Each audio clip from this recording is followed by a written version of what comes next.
Next lesson second lesson the tsunami. ఇక్కడ మనకు spelling చూసినట్టయితే సునామీ, ఓకే, TSUNAMI అనమాట. ఇక్కడ ఈ పదం ఇచ్చేసి సైలెంట్ లెటర్ ఏది దీంట్లో అని అడుగుతారండి. సో టీ అనేది మనకు సైలెంట్ అనమాట. సో ఇలాంటి పదాలు కూడా చూసుకోవాలి. ఇక్కడ ఈ లెసన్ అనేది చూద్దాము. 8th క్లాస్ సంబంధించి second lesson the tsunami. Before you read look at the map of the Andaman and Nicobar islands given here. ఇక్కడ కూడా మనకు చూడండి, ఐస్లాండ్స్ అనకూడదు, ఐలాండ్స్ అనాలా. ఎస్ అనేది సైలెంట్ అనమాట. సో ఇలాంటివి కూడా అడుగుతారండి, సైలెంట్ వర్డ్స్ స్పెల్లింగ్స్. సో ఇవి కూడా చూసుకోవాలి. Look at the map. ఈ మ్యాప్ చూడండి, అండమాన్ అండ్ నికోబార్ సంబంధించినటువంటి ఐలాండ్ సంబంధించినటువంటిది ఇచ్చారు అని చెప్పి. ఇంకొకటి చూడండి, ఇక్కడ the Andaman and Nicobar islands. ఇక్కడ మనకు ప్లూరల్ ఫామ్ వచ్చింది. ఐలాండ్స్ అంటే మనకు చూడండి, ద హిమాలయాస్. ఇది మనకు ఏ అండ్ ద ఎక్కడెక్కడ యూజ్ చేయాలి అనే దానికి సంబంధించి మనకు అడుగుతారు, చూసుకోవాలి. డిటర్మినెంట్స్ అనేటివి ఎక్కడెక్కడ యూజ్ చేయాలి అనేది డాష్ అని చెప్పి అండమాన్ నికోబార్ ఐలాండ్స్ అని ఇస్తారండి. సో ఇక్కడ దా ఉండాలనా, ఏ ఉండాలనా, యాన్ ఉండాలనా, నో ఆర్టికలా అనే ఆప్షన్స్ ఇస్తారు. సో చూసుకోవాలి. Andaman and Nicobar islands. ఈ విధంగా మనం గ్రూప్ ఆఫ్ చెప్పినప్పుడు అయితే ఏమవుతుందంటే దా అనేది పెడతాము. అదే మనం సింగిల్గా చెప్పినట్టయితే గన, అంటే సింగిల్ ఐలాండ్ పేరు చెప్పినట్టయితే గన dash Greenland is the biggest island. ఇది ఐలాండ్ ఉందా, ఐలాండ్స్ ఉందా, ఐలాండ్ అని చెప్పాం. సో ఇక్కడ మనకి ఏమవుతుంది, సింగిల్ దాని గురించి చెప్తున్నాం. సో ఇలాంటి వాటి ముందు మనం ఏం చేయాలంటే ఎలాంటి ఆర్టికల్ని పెట్టకూడదు. అందుకే చూడండి, dash Everest is the highest peak. Okay, dash Everest is the highest peak. The Everest పెట్టాలనా, ఏనా, యానా, నో ఆర్టికలా. So no article. ఎవరెస్ట్ అని చెప్పి స్పెసిఫైగా చేసి చెప్పాం కాబట్టి సో దానికి అలాంటి వాటికి మనకు పీక్స్కి కానీ మౌంటైన్స్కి కానీ ఐలాండ్స్కి కానీ సింగులర్ ఫామ్ ఉన్నప్పుడు మనకి రాదు. సింగిల్ దాన్ని యూజ్ చేసినప్పుడు నో ఆర్టికల్. అదేవిధంగా మనకు చూసినట్టయితే హిమాలయాస్, ద హిమాలయాస్ అని చెప్తాం. ఇక్కడ మనకు చెప్పాను కదా, ఎస్ యూజ్ చేసుకుంటే కదా. The Andaman Nicobars, Andaman Nicobar islands. So ఇలాంటప్పుడు మనకు ఇదంతా మీకు క్లారిటీగా ఆర్టికల్స్లో చెప్పున్నాము. సో చూడండి, యూట్యూబ్లో మనకు ఫ్రీగానే ఉందండి. అండమాన్ నికోబార్ ఐలాండ్స్ అనేటివి ఇక్కడ మనకి ఇచ్చారు. సో చూసుకుందాము, ఎందుకంటే ఇక్కడ క్వశ్చన్స్ ఇచ్చారు, దానికి ఆన్సర్ చేయడానికి ఇది మనకు యూజ్ అవుతుంది అనమాట. నార్త్ అండమాను, ఇదైతే మిడిల్ అండమాను, ఇదైతే లోయర్ అండమాను, ఇదైతే పోర్ట్ బ్లెయిర్ అనమాట. అండమాన్ సీ అనమాట. ఇదంతా లిటిల్ అండమాన్ అనమాట, లాస్ట్లో ఉండేది. ఇదంతా అండమాన్ నికోబార్ యొక్క ఐలాండ్స్. దాని కింది పక్కనే మనకు నికోబార్ ఐలాండ్స్ అనే అండమాన్ ఐలాండ్స్. ఇవన్నీ మనకు నికోబార్ ఐలాండ్స్ అనమాట. Indian Ocean, Car Nicobar, Teressa, okay, Katchal, Nancowry, Little Nicobar, Great Nicobar. ఇవన్నీ మనకు నికోబార్ ఐలాండ్స్ కిందకి వస్తాయి అన్నమాట. సో ఇది మనకు చూసినట్టయితే ఇది ఇండియన్ ఓషియన్ అనేది ఉంటుంది. నెక్స్ట్ ఇక్కడ మనకు చూడండి, ఇదంతా మనకి ఎక్కడ ఉంటుందండి, మన మ్యాప్ ఇలా ఉంటే కనుక ఈ కింది పక్కన ఈ విధంగా ఇక్కడ మనకు అండమాన్స్, ఇక్కడ మనకు నికోబార్ ఐలాండ్స్ అనేటివి ఉంటాయి అన్నమాట. ఎలా ఉంది మనకు, ఇక్కడ మనకు ఇది వెస్ట్, ఇదైతే ఈస్ట్ అనుకుంటే వెస్ట్ సైడ్ ఆఫ్ ఇండియా మనకు ఈ అండమాన్ నికోబార్ ఐలాండ్స్ అనేటివి ఉంటాయి అన్నమాట. ఓకే, చూసుకోవాలి. Now read the sentence below, rewrite the incorrect one after correcting the mistakes. తప్పున్నది ఏదో చూసుకోవాలంట. ఓకే, రైట్ ఏదో చూసుకోండి అని, ట్రూ ఆర్ ఫాల్స్ లెక్కను చూసుకోవాలన్నమాట. అంటే మనకు తప్పున్నటివి కరెక్ట్ చేయండి. నెక్స్ట్, కచ్చల్ ఈజ్ అన్ ఐలాండ్ అనమాట. కచ్చల్ అనేది ఏంటి, ఒక ఐలాండ్ అన్నారు. సో ఇది కచ్చల్ ఇక్కడ ఉందండి. నికోబార్ ఐలాండ్స్లో భాగంగానే కదా ఇవన్నీ ఒక్కొక్క ఐలాండ్ అని చెప్తాం. సో కచ్చల్ అనేది ఒక ఐలాండ్ అనమాట. Okay, next, it is a part of the Andaman group of islands. ఈ కచ్చల్ అనేది అండమాన్ నికోబార్ గ్రూప్, అండమాన్ గ్రూప్స్ ఉన్నాయి కదా, అండమాన్ ఐలాండ్స్ గ్రూప్స్లో భాగము అని చెప్పారు. సో కాదు, ఇది మనకు నికోబార్ ఐలాండ్స్లో గ్రూప్ అనమాట. So it is a part of the Nicobar group of islands. Next, non Kuari is an island in Nicobar group. Non Kuari ఇక్కడ ఉంది మనకి. సో ఇది మనకు నికోబార్ దాంట్లోనే గ్రూప్ కాబట్టి ఓకే, ఇది రైట్ ఆన్సరే. ఇది రైట్, సెకండ్ రాంగ్, కరెక్ట్ చేసాం, third one right. Katchal and Nancowry are more than 100 miles apart. Hint the scale of the map is given. ఇక్కడ హింట్ ఏంటంటే ఇక్కడ ఒక స్కేల్ ఇచ్చారు కదా, అది దీనికి సంబంధించింది అని చెప్తున్నారు. మోర్ దెన్ 100 మైల్స్ ఎపార్ట్ అంట. ఈ రెండింటికి మనకు 100 మైల్స్ కన్నా ఎక్కువ ఉంది అని చెప్తున్నారు. ఇక్కడ ఏముంది మనకి 100 కిలోమీటర్స్, ఇక్కడైతే మనకు 70 మైల్స్ ఇచ్చారండి. ఈడేమో వాళ్ళు 100 మైల్స్ ఇచ్చారు. ఈ కిలోమీటర్స్ అనేది 100 ఉంది, కానీ మైల్స్ అనేది చూసినట్టయితే 70 మైల్స్, కానీ ఇక్కడ 100 ఇచ్చారు కదా, మోర్ దెన్ 100 అని. సో ఇది మోర్ దెన్ 100 కాదండి, 70 మైల్స్ అని రాసుకోవాలి. సో ఇది కూడా రాంగ్ ఇచ్చారు. The Andaman and Nicobar islands are to the west of India. ఇండియాకు వెస్ట్ సైడ్లో ఉన్నాయి. ఇంతకుముందే చెప్పాను, ఇండియాకు ఇది వెస్ట్, ఇది ఈస్ట్. అయితే ఇక్కడ మనకు అండమాన్ నికోబార్ ఐలాండ్స్ కింది సైడ్గా ఉంటాయి. సో వెస్ట్లోనే ఉన్నాయన్నమాట. So right answer 5th one కూడా. ద నికోబార్ ఐలాండ్స్ అనేటివి to the north of Andaman islands. ఇక్కడ మనకు చూసినట్టయితే ఇది రాంగ్ ఇచ్చారు. నికోబార్ ఐలాండ్స్ అనేటివి to the north of the Andaman islands ఏవైతే ఉన్నాయో ఐలాండ్స్ దీనికి నార్త్ సైడ్గా ఉన్నాయి. అండమాన్ ఐలాండ్స్కి నార్త్ సైడ్ ఉన్నాయి అన్నారు. నో అండి, అండమాన్ ఐలాండ్స్ ఇవైతే కన్నా దీనికి సౌత్ సైడ్ కదా ఇది వస్తుంది. ఇది నార్త్, ఇది సౌత్, ఇది వెస్ట్, ఇది ఈస్ట్ వస్తుంది. దేని మిడిల్గా తీసుకుంటే అది. సో ఇక్కడ మనకి ఎలా అవుతుంది, సౌత్కు ఉన్నదనమాట. సో ఇది కూడా మనకు నికోబార్ ఐలాండ్స్ అనేటివి అండమాన్ ఐలాండ్స్కి సౌత్లో ఉన్నాయి అని చెప్పి చూసుకుంటాం అనమాట. సో ఇది మనకు రాంగ్ ఇచ్చారు, కరెక్ట్ చేసాం. నెక్స్ట్ ఇంకా మనకు లెసన్లోకి వెళ్ళిపోదాం. ఎక్కువగా మనకి ఇక్కడైతే జస్ట్ చూసుకోండి, ఎందుకంటే ఇదంతా మనకు నార్మల్ ఇంగ్లీష్లోనే ఉంది. పదాలు కొన్ని చోట్ల మనకి ఈ విధంగా ఇంపార్టెంట్ వర్డ్స్ ఏమైతే ఉన్నాయో అవి 1-2 సార్లు చూసుకుందాము. మిగతాదంతా నార్మల్గా చెప్పుకుంటూ పోతే సరిపోతుంది.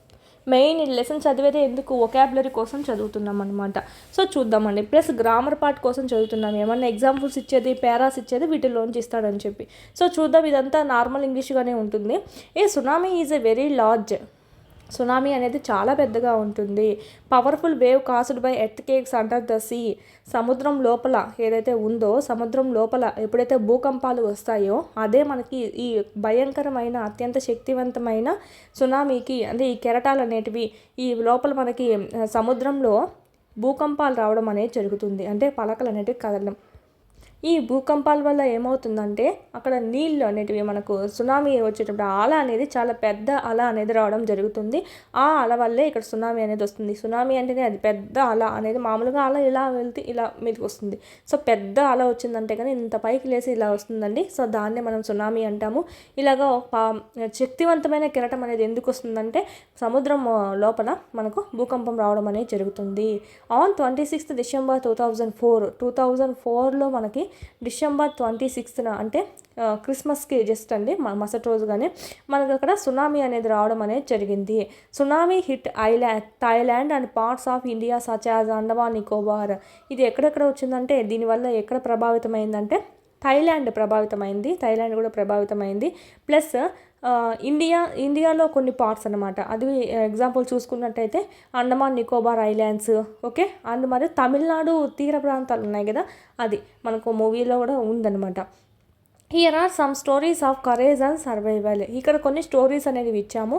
వాళ్ళ ధైర్య సాహసాలతో ఎలా ఎదుర్కొన్నారు అని చెప్పి, లేదంటే కొంతమంది ఎలా బయటపడ్డారు, సర్వైవల్ అయ్యారు అనేది ఇక్కడ చూద్దాము అని చెప్పి కొంతమంది ఇచ్చారనమాట. Did animals sense that A tsunami was coming. Animals అనేటివి సునామీ వచ్చేది ముందుగానే అవి కనుక్కుంటాయా, సెన్స్ చేస్తాయా? Some stories suggest that they did. కొన్ని స్టోరీస్ ఏం చెప్తున్నాయంటే ఎస్ అవును అవి కనుక్కుంటాయి అని చెప్తున్నాయి. జస్ట్ క్వశ్చనింగ్ ఫామ్లో ఇచ్చారు, జస్ట్ చూసుకుందాం. These stories are all from the Andaman Nicobar archipelago. ఇక్కడ ఈ స్టోరీస్ కింద ఇచ్చినటువన్నీ అండమాన్ అండ్ నికోబార్ ఆర్చిపెలాగో నుంచి తీసుకున్నాము అని చెప్పి. ఆర్చిపెలాగో అంటే ఏంటంటే అక్కడ a group of many islands and the surrounded sea. చుట్టూరా మనకు సీతో, సముద్రంతో కప్పేసుకొని ఉండి మధ్యలో మనకు ఉంటాయి కదా దీవులు, వాటిల్నే మనము ఐలాండ్స్ అంటాము. సరే, ఇలాగ మనకు ఎక్కువ ఐలాండ్స్ కనుక ఉంటే కనుక దీన్నే ఇలా ఉండేటువంటి గ్రూప్ ఆఫ్ మెనీ ఐలాండ్స్ని ఏమంటామంటే ఆర్చిపెలాగో అని చెప్పి అంటామండి. Okay, group of many islands అని చెప్పచ్చు. ఐలాండ్స్ అంటేనే ఇంకా surrounded by sea. Okay, next Ignatius was the manager of the cooperative society in Katchal. First ఇక్కడ మనకు ఈ కచ్చల గురించి చెప్తున్నారు. ఆ ప్రాంతం అనేది, ఆ కచ్చల ప్రాంతంలో ఇగ్నీషియస్ అనేటువంటి పర్సన్ ఉన్నారు. అతను కోఆపరేటివ్ సొసైటీకి మేనేజర్ అనమాట. His wife woke him up at 6 AM. పొద్దున్నే తెల్లారితే 6:30కి లేపిందంట వాళ్ళ wife. Because she felt an earthquake. ఎందుకని లేపిందంటే తను భూకంపం వచ్చినట్టుగా ఫీల్ అయిందంట. అంటే భూమి ఇట్లా షేక్ అవ్వడం అని మనకు కొంచెం షేక్ అయినట్టు అనిపించడము, శబ్దాలు రావడము, దాన్ని చూసి భర్తను లేపింది. Ignatius carefully took his television set off its table and put it down on the ground. తను లేసాడు, ఏం చేశాడంటే జాగ్రత్తగా అక్కడ ఉండేటువంటి టీవీ ఏదైతే ఉందో దాన్ని కిందికి పెట్టాడంట, కింద నేల మీద పెట్టాడంట. పగిలిపోతుందేమో ఈ భూకంపాలకి, అది కింద పడుతుందేమో అని. Okay, so that it would not fall and break. అది కింద పడి పగిలిపోకుండా ఉండడానికి తను అలా చేశాడంట. Then the family rushed out of the house అనమాట.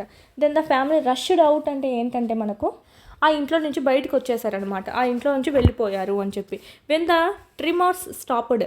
ట్రిమార్స్ అంటే ఏంటంటే మనకు ఇక్కడ ఇచ్చారు, a slight shake earth tremors అనమాట. భూ ప్రకంపనల వల్ల కొంచెం అలా షేక్ అవుతుంది కదా, ఆ ప్రకంపనల వల్ల. సో దాన్నే మనము ట్రిమోర్స్ అని చెప్తాము. ఎగ్జాంపుల్ భూ ప్రకంపనలు అని చెప్పచ్చు. The earth shakes during an earth quake. భూకంపాలు వచ్చే టైంలో ఎర్త్ షేక్ అవుతుంది కదా, సో దాన్నే మనకు ట్రెమర్స్ అని చెప్పంటాం. భూ ప్రకంపనలు అని చెప్తామండి.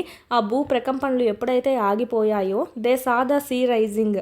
ఆ ప్రకంపనలు ఆగిపోతానే సీ ఒక్కసారిగా పైకి లేవడం అనేది చూశారు. సీ రైజింగ్, పైకి లేవడము చూశారంట. In the chaos and confusion. Chaos అంటే ఏంటంటే complete disorder or confusion. Complete disorder లేదంటే కంప్లీట్ కన్ఫ్యూజన్లో ఉన్నారు. ఏమో ఏందిరా ఇది స్వామి అని చెప్పి. సడన్గా ఇంకా వస్తే ఎవరైనా అట్లా ఫీల్ అవుతారు కదా.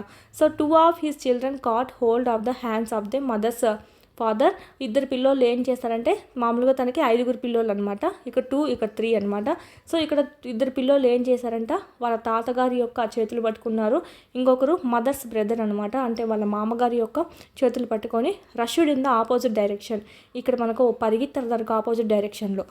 He never saw them again. వాళ్ళని ఇంకా చూడలేదంట. అదే అంట లాస్ట్ టైము, అంటే నీళ్ళల్లో కొట్టుకొని పోవడం అనేది జరిగింది. His wife was also swept away. తన వైఫ్ కూడా దాంట్లోనే కొట్టుకొని వెళ్ళిపోవడం జరిగింది. స్వెప్ట్ అవే అంటే ఏంటంటే తోపించుకొని పోవడం, అంటే దాంతో పాటు కొట్టుకొని వెళ్ళిపోవడం అని, అంటే కొట్టుకొని పోవడం అని. వీటికి సంబంధించినటువంటి ఫుల్ క్లాసెస్ అన్నీ మీకు యాప్లో అందుబాటులో ఉన్నాయి. 3rd నుంచి 10th వరకు లెసన్ వైజ్ వీడియోస్ ప్లస్ పీడిఎఫ్స్తో సహా మీకు 500 రూపీస్కే మీరు ఇక్కడ పర్చేస్ అనేది చేసుకోవచ్చు. 3, 4, 5 ఈవీఎస్ అంతా మనకు యూట్యూబ్లో ఉండేది ఓల్డ్ కాబట్టి ఓల్డ్ డిస్ట్రిక్ట్స్ ప్రకారం ఉంది. సో ఇక్కడ మనకు న్యూ సిలబస్, న్యూ డిస్ట్రిక్ట్స్ ప్రకారం మీకు ఇక్కడ అప్డేట్ చేయడం జరిగింది. అదేవిధంగా 7th తెలుగు సంబంధించి మొత్తం కంప్లీట్ అయింది. 8th సంబంధించి కూడా మీకు యాప్లో అందుబాటులో ఉంది. 8th జాగ్రఫీ సంబంధించి, అదేవిధంగా మ్యాథమెటిక్స్ సంబంధించి అయితే మోస్ట్ ఇంపార్టెంట్. 9th మ్యాథ్స్కి సంబంధించి కూడా మీకు ఇక్కడ ఆల్ క్లాసెస్ అన్నీ సెమ్ 1, సెమ్ 2 కూడా మీకు అప్లోడ్ చేయడం అనేది జరిగింది. ఈ విధంగా 3rd నుంచి 10th వరకు 3rd to 8th మొత్తం ఉంటాయి. 9th, 10th లింక్డ్ టాపిక్స్ అనేటివి మీకు అప్లోడ్ చేయడం జరిగింది. చూడండి, చాలా యూస్ఫుల్ అవుతుంది. పీడిఎఫ్స్ అనేటివి కూడా ఇక్కడ మీరు డౌన్లోడ్ చేసుకోవచ్చు. కంటెంట్ పీడిఎఫ్స్ మీరు మళ్ళీ టెక్స్ట్ బుక్ చదవాల్సిన అవసరం లేకుండా ఇక్కడే మీకు పీడిఎఫ్స్ కూడా డౌన్లోడ్ చేసుకుంటే మళ్ళీ టెక్స్ట్ బుక్ చదవాల్సిన అవసరం లేకుండా ఆడే మీకు క్విక్ రివిజన్ అనేది అయిపోతుంది. ఈ మీరు జిరాక్స్ కూడా చేసుకోవచ్చు. మీరు ఇక్కడ వీడియోస్ అనేటివి డైలీ వింటూ ఉండండి. క్లాస్ వైజ్, లెసన్ వైజ్ ఉన్నాయి. అదేవిధంగా class wise, lesson wise exams కూడా ఉన్నాయన్నమాట, ఆల్ సబ్జెక్ట్స్ సంబంధించి. ఇక్కడ కూడా మీకు క్లాస్ వైజ్, లెసన్ వైజ్ ఉంటాయి. సో వీడియోస్ వినడము, వీడికి వచ్చి ఎగ్జామ్స్ రాసుకోవడం కానీ చేసినట్టయితే ఈజీగా మీరు స్కోర్ అనేది 120 పైన అనేది చెయ్యొచ్చు. 3rd to 8th సంబంధించి లెసన్ వైజ్ ఉంటాయి. 9th, 10th ఓకే, సైకాలజీ, విద్యా దృక్పథాలు, మెథడాలజీ, జీకే, కరెంట్ అఫైర్స్, ఈ విధంగా ఆల్ సబ్జెక్ట్స్ అనేటివి లెసన్ వైజ్ టెస్టులు కూడా మీకు అందుబాటులో ఉన్నాయి 499 కోర్స్లో. నెక్స్ట్ సైకాలజీ సంబంధించి అకాడమీ టెక్స్ట్ బుక్ సంబంధించి ఒక వీడియోస్ ప్లస్ పీడిఎఫ్స్, టెస్ట్లు మరియు బిట్స్ యొక్క ఎక్స్ప్లెనేషను అంతా మీకు ఇక్కడ వీడియోస్ రూపంలో మీకు అంతా ఇక్కడ అవైలబిలిటీలో ఉంది. పీడిఎఫ్ కూడా మీరు డౌన్లోడ్ చేసుకొని జిరాక్స్ చేసుకోవచ్చు. బుక్ దొరకపోయినా పర్లేదు, ఈ పీడిఎఫ్ అనేది మీకు డౌన్లోడ్ చేసుకొని జిరాక్స్ చేయించుకుని అది చదువుకున్నా కూడా మీకు సరిపోతుందండి, సేమ్ బుక్. దీని నుంచే మనకు టెట్లో సంబంధించి అయితే 25+ బిట్స్ అనేటివి వచ్చాయన్నమాట అవుట్ ఆఫ్ 30 ఎవ్రీ సెషన్లో. సో సైకాలజీ సంబంధించి మాత్రం ఈ బుక్ను మాత్రం మిస్ చేయొద్దండి. కేవలం 99 రూపీస్కే ఉంది. ఎస్ఎస్ ప్రొడక్షన్స్ కాంపిటేటివ్ హబ్ అని ప్లేస్టోర్ నుంచి డౌన్లోడ్ చేసుకోండి యాప్ అనేది. ఆ యాప్లో మీకు ఇక్కడ ఈ 3 కోర్సెస్ అనేటివి మీకు కనిపిస్తాయి. సో పర్చేజ్ చేసుకోండి, చాలా యూస్ఫుల్ అవుతుంది. డిఎస్సికి ప్రిపేర్ అయ్యే వాళ్ళ దగ్గర కంపల్సరీ ఉండాల్సిన కోర్స్ ఏదైనా ఉందంటే ఈ టెక్స్ట్ బుక్ సంబంధించి వీడియోస్ ప్లస్ టెస్ట్ సిరీస్ సంబంధించి. ఓకే, ఇదైతే మీకు మొత్తం టెస్ట్ సిరీస్ అనమాట. ఇదైతే మొత్తం మీకు వీడియో క్లాసెస్ అనేటివి కంటెంట్ సంబంధించి ఉంటాయి, ప్లస్ పీడిఎఫ్స్ అనేటివి ఉంటే డౌన్లోడ్ చేసుకొని జిరాక్స్ కూడా చేసుకోవచ్చు. వీటి లింకులన్నీ మీకు కింద డిస్క్రిప్షన్లో ఇవ్వడం జరిగింది, చూడండి. క్లాసెస్ అనేది వినండి.